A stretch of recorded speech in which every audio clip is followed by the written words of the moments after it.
ตั้งแต่คราวน้อยน้อยและย่างตามห้อยแม่อีพ่อปันคันแท้อีแม่นั่งลกกลาเว้าขึ้นเสียงดังละให้พ่อแม่ฟังว่า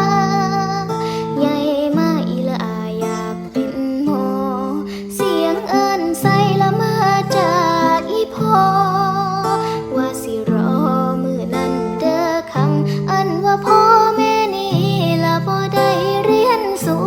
งเลยได้อยู่ทงตากแดดหน้ากำให้ไปฮอดฝันละตั้งใจเด้อคำยังจำได้ละบ่เคยลื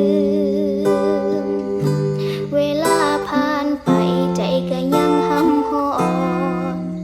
ภาพสะท้อนในสังคมเมืองใหญ่